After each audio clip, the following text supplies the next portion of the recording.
số việc dùng cái từ nói chung là cái gì nhỉ, nói chung là hay dùng cái từ nhạy cảm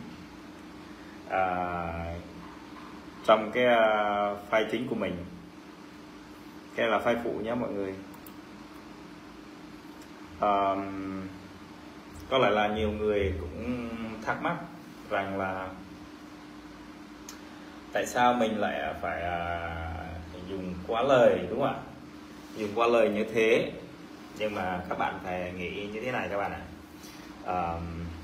Đôi lúc thì chúng ta phải nói chung là chúng ta phải nói lại để họ hiểu như thế nào là khi mà họ dùng cái từ nhạy cảm với chúng ta. Mà thật ra mà nói như thế này các bạn, thật lòng mà nói mình không muốn dùng cái từ nhạy cảm để nói chung là để kích động một ai đó, nhưng mà mình chỉ thử dùng thôi.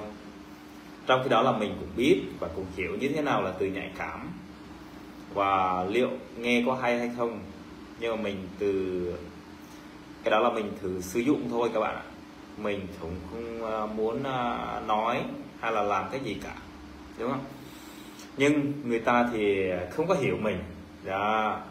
Vì lý do này thì mình sử dụng những ngôn ngữ nói chung là tục tiểu hay cái này cái kia để kích động họ, và họ làm như thế nào và họ nghĩ như thế nào mà khi mà mình nói ra những cái câu đó, liệu họ có cảm giác ví dụ là ô sao cái ông này lại phải dùng cái từ này, ông này theo Chúa mà tại sao lại dùng cái từ này, đúng không? Thì mình cũng thử dùng như thế nào thôi các bạn. Có lẽ là nhiều người nó hơi thắc mắc một xíu, họ có lẽ là có người thì họ nói mình ôi thằng này không bình thường rồi đó.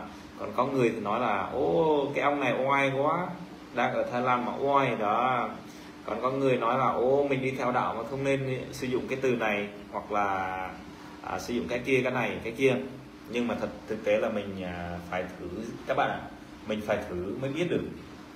Khi mà mình ví dụ như các bạn, khi mà người khác nói với mình, hoặc là khi người khác là chửi bới mình, đúng không ạ?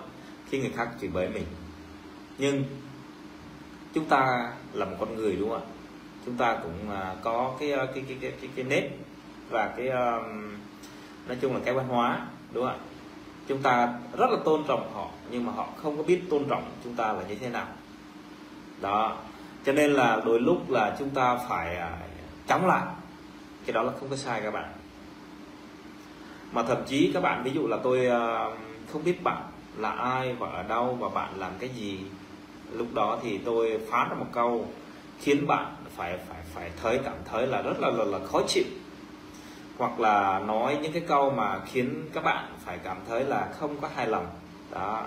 Các bạn có quyền phản kháng và các bạn có quyền để đàm phán hoặc là nói lại, cái đó là kiểu không có sai các bạn, đúng không ạ?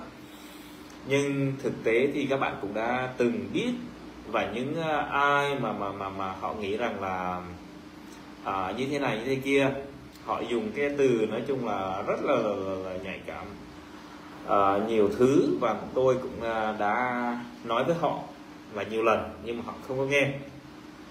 Cho nên là tôi phải phản kháng, và tôi cũng có quyền của mình, đúng không ạ? Và tôi hy vọng rằng là các bạn phải hiểu về cái vấn đề này, đừng có sử dụng quá thô lỗ, đúng không ạ? Thứ nhất là tính ra là mình cũng là một người nói chung cũng hiểu biết, ví dụ là các bạn cũng chỉ là người hiểu biết, đúng không ạ? Chúng ta là một con người, ví dụ là chúng ta có cái suy nghĩ, có cái tư tưởng, và cũng như là trải qua quá khứ. Nếu mà các bạn sử dụng những cái ngôn từ mà nói chung là kích động nhau, rồi gây chia rẽ, hoặc là dùng cái từ mà nói chung là khiến người ta phải đau lòng, hoặc là nhường nhịn không có được, người ta có quyền người ta phản kháng với các bạn đó. Nếu mà các bạn không hiểu cái từ này thì các bạn thử nghĩ rằng nếu mà các bạn nghĩ rằng là có một ngày nào đó các bạn bị một ai đó, ví dụ là người ta nói này nói kia đi, ví dụ là chửi bới chẳng hạn, ngày hôm nay thì nói như thế này, ngày mốt vẫn nói như thế này, người kia vẫn nói như thế kia đó, thì các bạn nghe thì nghe hoài, nếu mà 1-2 lần thì mình có thể thông cảm, đúng không các bạn? Mà thậm chí tôi nói như thế này các bạn, có nhiều người nói là mục sư hoặc là thủ tướng hay là tổng thống đi chăng nữa, mà khi mà mình nói cái từ nhạy cảm với họ, họ cảm thấy rất là chúng ta đang cái dùng từ nói chung là cái xúc phạm đến danh dự của họ nè, hoặc là chỉ với họ, đó là một cái điều mà nói chung là xúc phạm gia đình của họ. Chúng ta có quyền, chúng ta phải đứng lên đấu tranh bảo vệ cái quyền con người của mình nhé, chứ không phải là mình tự nhiên mình đi chửi người ta. Nếu mà mình đạo Chúa tự dưng mình đi chửi người ta, cái đó là sai hoàn toàn các bạn đó. Nói như vậy đéo hiểu gì, nói chẳng có điều đuôi gì hết. Cái này này, cái này á là hiện tại bây giờ thì ông này Tây Nguyên hữu Việt, chắc ông này không hiểu tiếng Kinh, ông không hiểu tiếng Kinh, mà ông là người rừng hay sao mà tiếng Kinh của ông cũng không biết, chứ nói gì mà tiếng người Gia Rai của mình, đúng không các bạn? Ngon thì cứ rối dân tộc mình đi, trốn làm gì rồi vớ vẩn, đúng là thứ lưu vong, có đúng nghĩa lưu vong. Giải cứu hay là không giải cứu, mà hiện tại bây giờ 54 dân tộc các bạn thử biết 54 dân tộc đó là kể cả người Kinh. Nếu mà các bạn xài cái từ dân tộc Imrung Asarnia đó, đây là nói chung là người dân tộc ED, người dân tộc ED mà phán ra mấy cái câu mà nói chung là nghe thì không có lọt vào tai, thì các bạn nghĩ như thế nào, đúng không các bạn? Nếu mà các bạn nghĩ rằng là cái câu này mà nói giả sử như là an ủi hay là động viên người ta, thì có lẽ là mình sẽ không trả lời những cái câu này, đúng không ạ? Nhưng đằng này thì cái này là cái câu kích động đó. Khi mà các bạn gặp cái câu kích động này á, là một cái vấn đề lớn. Giả sử tôi đang kích động bạn, chắc chắn là bạn sẽ có ôm ức trong lòng đó. Nhưng mọi thứ không phải là dễ nghe, hay là mọi thứ không phải là dễ nhìn, cũng không phải là dễ chịu. Nếu mà một ai đó nói ở ngoài thì ok, tôi đồng ý với bạn, nhưng mà trong lòng của các bạn có nghĩ rằng là họ dùng từ như thế nào, các bạn tự hiểu, đúng không ạ? Như vừa rồi thì chắc có lẽ là các bạn buồn cười, đúng không? Khi mà tôi đã phản kháng lại cái ông cái bá luật. Hiện tại ông đang sinh sống và làm việc ở Mỹ, và trước đây con của ông thì bố của ông thì đang cũng là người tị nạn, cũng là người tị nạn, sau đó là được may mắn được tái định cư ở nước ngoài, đúng không? Được tái định cư ở nước Mỹ. Thì cụ thể thì tôi với ông thì không có việc gì cả, nhưng mà nhiều thứ thì ông cũng chỉ loài hoài cũng khá nhiều lần. Rồi kể với câu chuyện như này như thế kia, rồi kết anh trai của tôi và tôi, cho nên là tôi phải phản kháng lại thôi, bởi vì tôi đã đủ bằng chứng rồi, tôi có quyền phải nói lại với họ, đúng không ạ? Như cụ thể thì anh chị em cũng đã biết, nếu giả sử tôi dùng cái từ nhạy cảm với các bạn, nếu một lần thì có lẽ là các bạn thông cảm, đúng không ạ? Nếu mà 2 lần thì các bạn cũng nên thông cảm. Nếu mà 3 lần thì nếu mà các bạn chịu đựng được á, là các bạn thông cảm thêm nữa, đúng không ạ? Nếu mà tôi nói 10 lần, 20 lần, 30 lần, có lẽ là các bạn cũng không thích nghe, và thậm chí là các bạn muốn xử tôi như thế nào, đúng không các bạn? Chỉ cần mày giải cứu những người Thái Lan vừa rồi thôi, để cần giải cứu đồng bào Tây Nguyên. Nếu mà tao làm tổng thống thì được, còn đằng này thì tao cũng là dân thôi. Nếu mà tao làm công an như mày thì được, còn đằng này thì tao nói chung là tôi chỉ là người nông dân què, đi làm cô ly, sáng thì đi làm phụ hồ, chiều thì về ngủ, có cái gì đâu. Ở Việt Nam sao không dám nói lưu vong rồi mới nói hả, nhục ô hèn ok. như mọi người cũng biết, nếu mà mình nói ở Việt Nam thì chắc chắn là chỉ giơ lên cái tay như vậy thôi 7 năm tù rồi đó các bạn ạ. Các bạn đó, các bạn phải hiểu như thế, chứ không phải là mình ví dụ thậm chí là mình có livestream hoặc là mình có thể nói chuyện với người ta, mình có thể nói chuyện với người này, thì có lẽ là các bạn cũng đã biết như thế nào rồi đó. Có người thì nói mình là cái thằng này là người nói chung hoạt động bí mật, cái thằng kia là người như thế này như thế kia, thì lúc đó thì nói chung là mình rơi vào tay của họ rồi, chắc chắn là sẽ bị là như thế này, đúng không các bạn? Đúng là đầu to óc bằng trái nhỏ, cái này nhá, đầu mình to mà óc thì nhỏ xíu như thế này mà làm sao vậy? Thì bạn là công an là bạn làm được cái gì? Trời ơi, thì cùng lắm là xúi giục chính quyền người ta thôi, chính quyền Thái thì họ làm khó chúng tôi thôi. Thực tế thì mày đừng có mơ những ai mà ký về thôi, thực tế là thế, đúng không các bạn? Nói về cái phần mà nhạy cảm các bạn, khi mà các bạn sử dụng từ để mà giao tiếp hoặc là để thảo luận với nhau hay là comment một video của ai đó như chẳng hạn tôi thường comment những video rất là nhiều bên anh em chị em ở bên Mỹ thì tôi cũng không dám nói ví dụ là cái câu xài những cái câu mà khó nghe, bởi vì chuyện này thì nếu mà giả sử hiện tại bây giờ công nghiệp hóa hiện đại hóa, chúng ta có thể là hiểu những câu chuyện mà cuộc sống hàng ngày mà chúng ta tìm kiếm những cái vấn đề mà để trang trải cuộc sống. Có người thì nhảy nhót, có người thì ví dụ là mặc hở hang, hoặc là có người thì làm cái này cái kia mục đích là để cầu view, cầu like chẳng hạn như thế đi các bạn nhé. Thì chúng ta là một con người, chúng ta phải thấu hiểu cho người khác, đúng không ạ? Chứ không phải là đùng một phát là dùng cái từ mà nhấn mạnh khiêu khích người khác, sau đó là bua sủa, rồi nghĩ rằng là mình ở Mỹ hoặc là ở nước nào đó là giàu, mình có thể là nói được người nghèo, hoặc là mình có thể ăn hiếp người này người kia.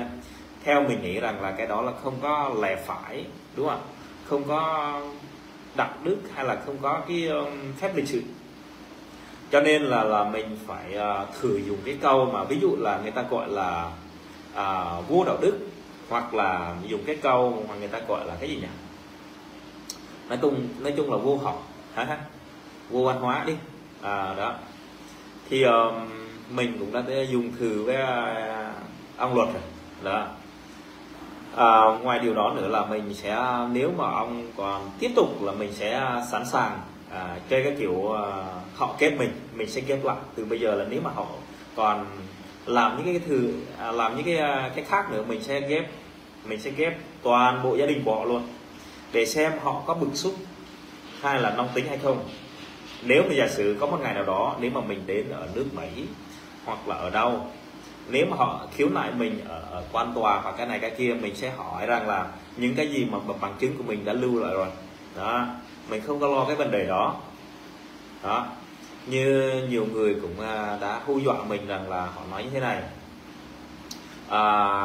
chính quyền Việt Nam sẽ quét mặt những ai ở Thái Lan đang xin tị nạn.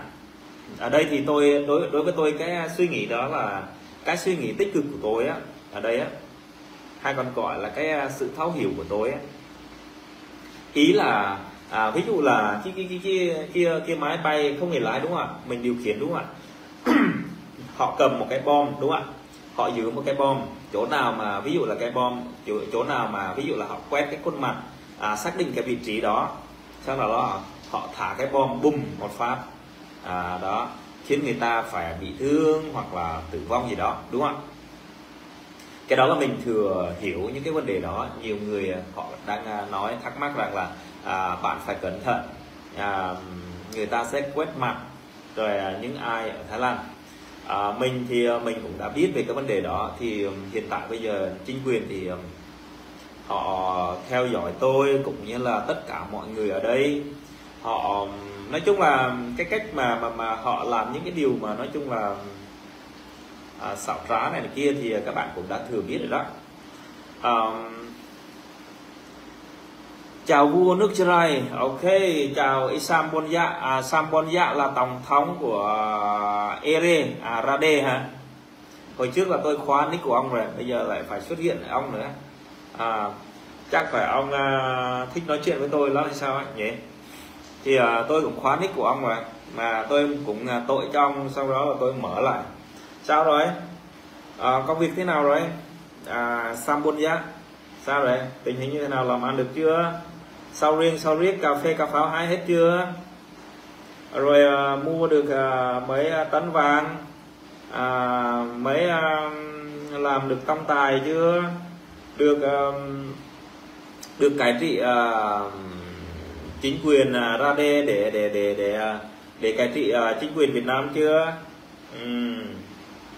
Cái ông này cũng vui, cái ông buôn dạ này, Sam buôn dạ này cũng vui.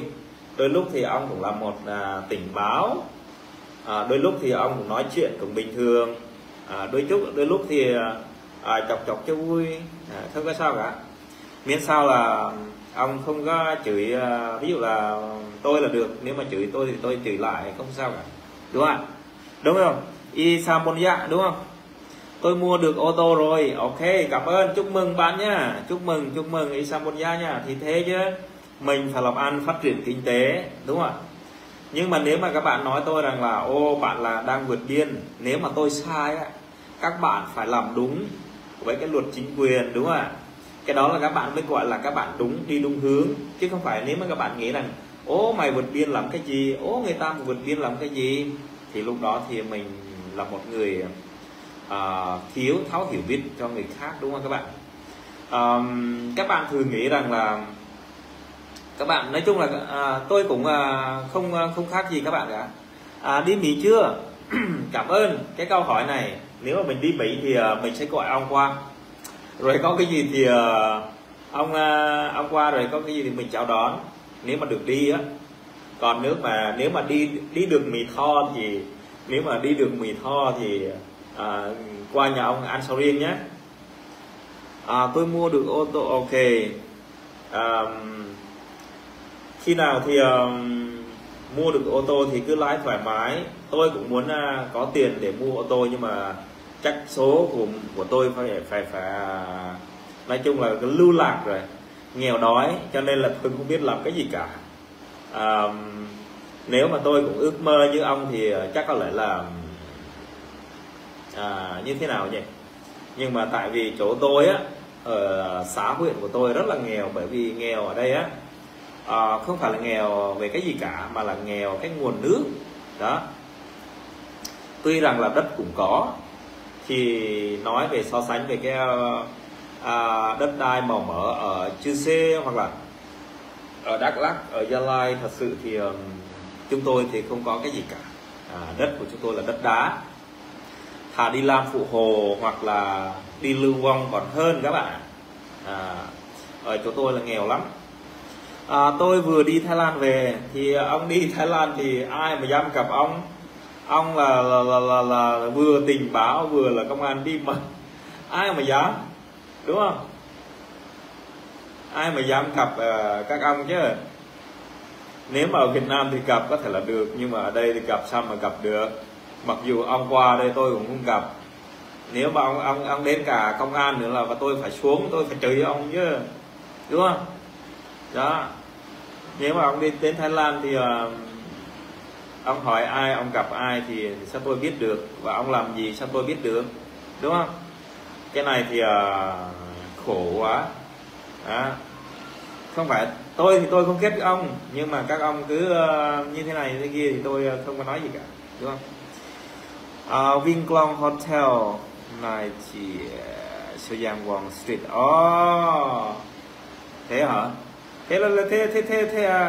Thế ông làm gì ở đó? Đừng có nói là ông đi bỏ vợ rồi sau đó là để bỏ vợ con, sau đó là ông đi gây gú ở đây nhá. Cái đó là không có tốt. Tôi khuyên ông là vậy đi. Nói chung là ông cũng có một cái tính người thật thà. Trước đây thì ông cũng khuyên tôi đừng có về Việt Nam, và hiện tại bây giờ thì căng thẳng lắm. Cho nên ngày hôm nay thì ông cũng nhắn tin. Thì cái gì next time vậy? Next time hả? Next time thì ông qua đây thì tôi đâu có dám gặp đâu, ông đâu có dám gặp tôi đâu, sao mà tôi gặp ông được? Còn fail ok, no, không. Tôi không có dám. Các ông mà toàn là có kế hoạch riêng của mình không mà. Tôi thì tôi nghèo, tôi đói, làm gì có tiền mua cà phê, uống cà phê. Tôi thì tôi sợ hết hồn, thì gặp các ông tôi sợ hết hồn. Đâu phải là muốn gặp là gặp đâu, đúng không? Tôi muốn gặp ông cũng không gặp tôi, ông cũng gặp tôi thì tôi cũng không gặp. Ồ, tôi đâu biết tiếng Thái đâu, thà ông biết tiếng Anh thì tôi còn biết chứ. Tôi không có đi học, ở đây thì tôi cũng không có đi học. Tiếng Thái tôi không đọc được, lười lắm ông ơi. Hình như nghe nói là ông được biết được cái gì nhỉ, mấy thứ tiếng hay sao đúng không? Rồi sau đó là cái gì nhỉ, tôi nghe tin thôi, nhưng mà tôi không có xác định rằng là ông là một người tệ hay là người như thế này thế kia. Nhưng mà tôi nghe nói tin đồn á, người ta báo cáo cho tôi rằng là ông vừa làm cái gì nhỉ, vừa làm tình báo, rồi cũng là một người cái gì á, thông dịch viên hay là chuyên đi du lịch cái này cái kia đúng không? Thì ông viết tiếng Anh thì tôi còn mò được, còn viết mà tiếng Thái thì tôi chịu. Ở đây thì chỉ con cháu của tôi đọc được thôi, còn tôi thì mù chữ rồi. Nói chung là thế. Rồi tương lai thì tôi không chắc chắn rằng là tôi sẽ, ví dụ là tôi sẽ uống cà phê với ông 1 ly, nhưng mà tôi hy vọng là tôi sẽ không uống, bởi vì nơi ở đây là nơi không an toàn.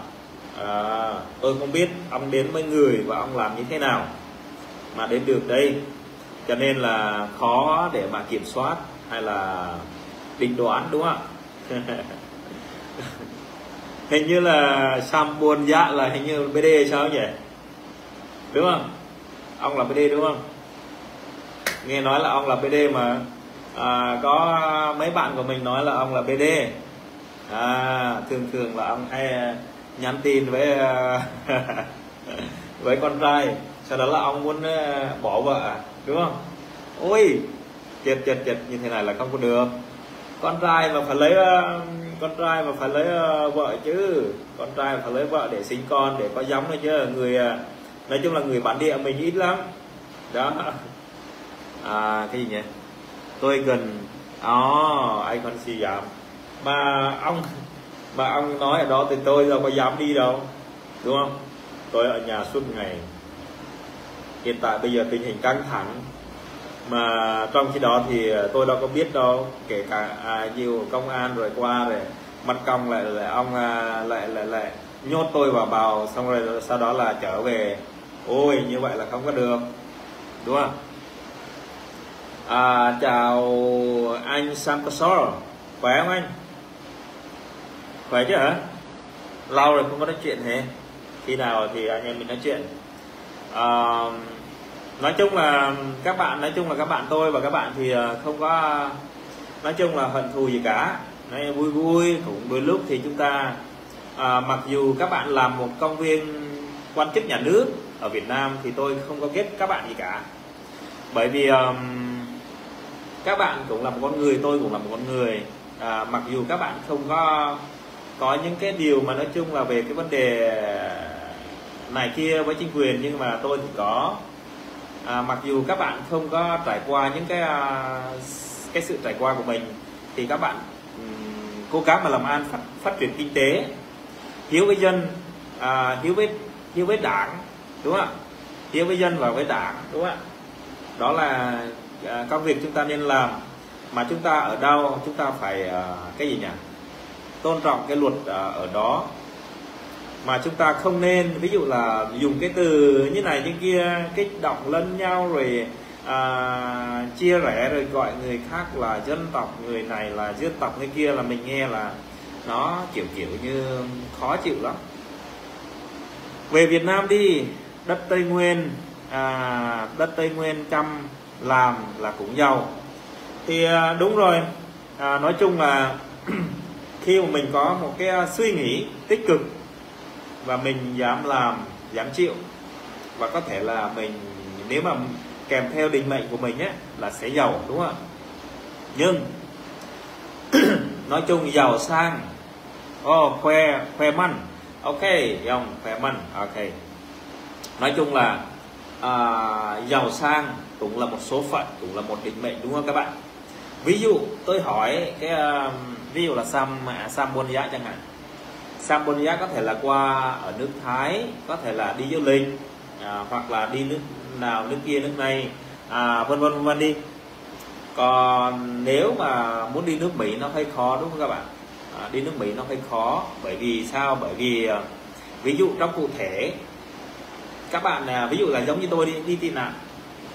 Khi mà tôi gặp vấn đề với chính quyền Việt Nam thì tôi đi tị nạn. Nếu mà tôi đi tị nạn tôi cũng muốn sớm đi nước ngoài để làm ăn, phát triển kinh tế hay là làm cái này cái kia, nhưng mà cái duyên phận của mình Chúa sắp đặt chứ không phải là mình, đúng không các bạn? Mặc dù mình ở Việt Nam đi chăng nữa, mình cũng muốn, ví dụ là cái tư tưởng của chúng ta ai cũng muốn rằng là có một cái tiền, có một số lượng, ví dụ là về tiền bạc để đầu tư, để có vốn để đầu tư về cái vấn đề ví dụ mình làm ăn chẳng hạn như thế. Nhưng khi mình đầu tư ra thì cuối cùng thua lỗ, rồi nợ chồng chất rất là nhiều đó. Từ chính vì những cái điều đó thì tiền mất thì tiền mất rồi cái tật mang, đúng không ạ? Rồi sau đó là nợ chồng chất, rồi sau đó là có nhiều cái người ta gọi là tịch thu đất đai, rồi cái này cái kia đó. Đó là một cái vấn đề mà cái suy nghĩ của con người của chúng ta. Nếu mà giả sử các bạn làm ăn phát triển kinh tế ở Việt Nam thì các bạn cứ làm rồi để phát triển kinh tế, dân giàu nước mạnh, xã hội công bằng, dân chủ văn minh, đúng không ạ? Thì ở đây thì ở đâu mà chả làm, có làm mới có ăn, chứ không phải là nói mà có ăn được đâu. Ví dụ như bản thân của tôi thì tôi ở nhà hoài thì không đi làm cái gì cả, làm sao mà tiền tự đến, đúng không các bạn? Tiền là không có tự đến được. Ví dụ giả sử tất cả những công việc trong cuộc sống của chúng ta như vậy đó. Còn nếu mà các bạn nghĩ rằng là chỉ có là ví dụ là các bạn cứ ăn chỉ là đất Tây Nguyên, đất này như kia là tùy theo đất đai thôi. Pop Tuen UNSO màu tờ lời nha, không có hiểu Yun có so Pop Duen UN màu tờ lời đó nha. Nào char American ok. Nào char American Yun hiện tại lệ tùm lệ ông ngạ là tình báo là công an bí mật lệ tùm lệ đằng pha lệ sạp lan lệ để đặt độ chào thai xuôi có buộc nhưng bạn đằng pha luôn mất hà bạc hà anh em công an huyện chữ C là thành xã chữ C. Không biết mức lương của nó là bao nhiêu đây. Hồi xưa thì chú của mình làm cái gì nhỉ, người quen chú ông cậu ở bên Tôn Cưới, ở bên cái gì Đinh gì đó, làm công an huyện chữ C là một tháng có bao nhiêu ta, 7 triệu sao, nhưng mà bây giờ không biết, chắc tầm 10 triệu hay là 10 mấy triệu gì đó, đúng không ạ? Anh Dông siêu thoan pa không hiểu đọc những cái gì. Roma chương 13 câu 1 đến câu 17. 20 mọi người phải phục tùng nhà cầm quyền vì chẳng có thẩm quyền nào mà không đến với Đức Chúa Trời. Ok thôi mày viết nhiều quá xong bột dạ ơi, đọc không có nói, ta chỉ đọc ngắn thôi, đọc nhiều cũng không được, khan cả cổ. Ở đây như thế này, Cambodia, nếu mà ông muốn nghe cái giảng về cái đạo một xíu, tôi xin giải thích như thế này. Chắc có lẽ là ông cũng đã từng đọc cái truyền thuyết của Adam và Eva rồi đó, đúng không ạ? Rồi sau đó là Cain và Abel, rồi tiếp đó là Noah, Abraham, rồi cái gì nữa nhỉ? Cái gì nữa nhỉ? Moses, rồi David, rồi Samson, Samuel, rồi tất đó. Mặc dù các bạn nói rằng là các bạn ở Việt Nam là các bạn nói là tốt đạo đẹp người, nhưng mà tôi nghĩ như thế này, đạo chúng ta đạo Chúa chứ không phải là tôn thờ chính quyền Việt Nam, đúng không các bạn? Các bạn phải hiểu như thế, đúng không ạ? Ở đây cái luật tự do là tự do ngôn luận chứ không phải là tự do để mà tranh cãi, đúng không các bạn?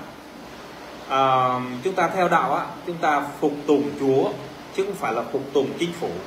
Đó, tôi hỏi nếu mà các bạn nghĩ rằng như thế này như kia, vậy Chúa Giêsu như thế nào? Chúa Giêsu á chết vì ở trên cây thánh giá, Chúa không phục tùng. Đó, Chúa Giêsu không phục tùng đó những ai mà cầm quyền, đúng không?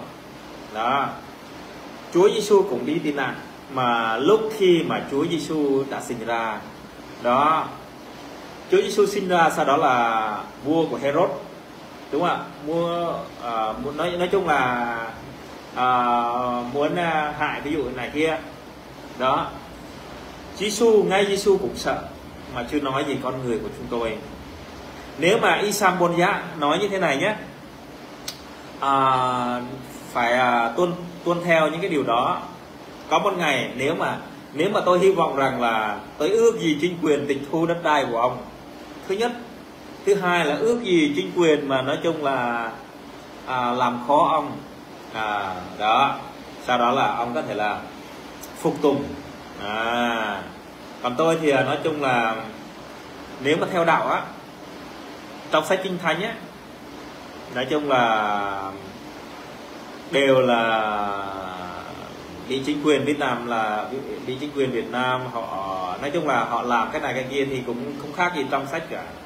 Đó, Giang đại ca lô ô lên là sau blue. Ôi này trình nhà lại phót ra cái từ nhạy cảm, rồi cái từ kích động, rồi chửi bới nhau. Đó, cái vấn đề này là bữa nào tôi sẽ xử lý, để tôi lấy cái hình của ông, rồi sau đó là tôi sẽ comment trên video mà tôi nói á. Tôi nên có nhập gì đây, serang có chia like viết của ông, có chia có chia dài có mấy mà ông lên trục ấy ya ông lên trục ông bố y mendrong sania này nick giả hay là nick thật để cho mọi người để xem. Bữa nay mình hay dùng cái từ nói chung là cái từ phản kháng các bạn ạ. Bởi vì sao? Bởi vì nếu mà mình không ta muốn hẹp sát lại của bình nhung thò luôn với dòng rẻ bình nhung chẳng ngạ cơ lại bàn chùa nhiều càng nên mình luôn luôn lẹ đau cơ ơi gì do cái ta hối cơ lại sọ, do cái nhung bộ mau hối cơ lại sọ, cho nên mình nhung cứ ngại nào từ ta bộ ngại lại của nhung cái thò nó lại những hẹp dữ của chuyện làm thế. Thế mình luôn luôn lẹ in năm nhạn này thì sama ai kia có rạc ơi này, do cái nút nó ấy để prai lên nằm nuôi ngã sọ, mình sẽ mở dòng thế. Bây giờ nên tôi mi prang và tôi đào của mình ta xem mi prang mà blak cái tàng, do tôi nằm bây giờ, anh ta buộc phần mệt vay mệt đấy, tôi mệt vay bên đi luôn, mai tôi biết để ta bài ta nhập tầng, để phần đi luôn cái gì.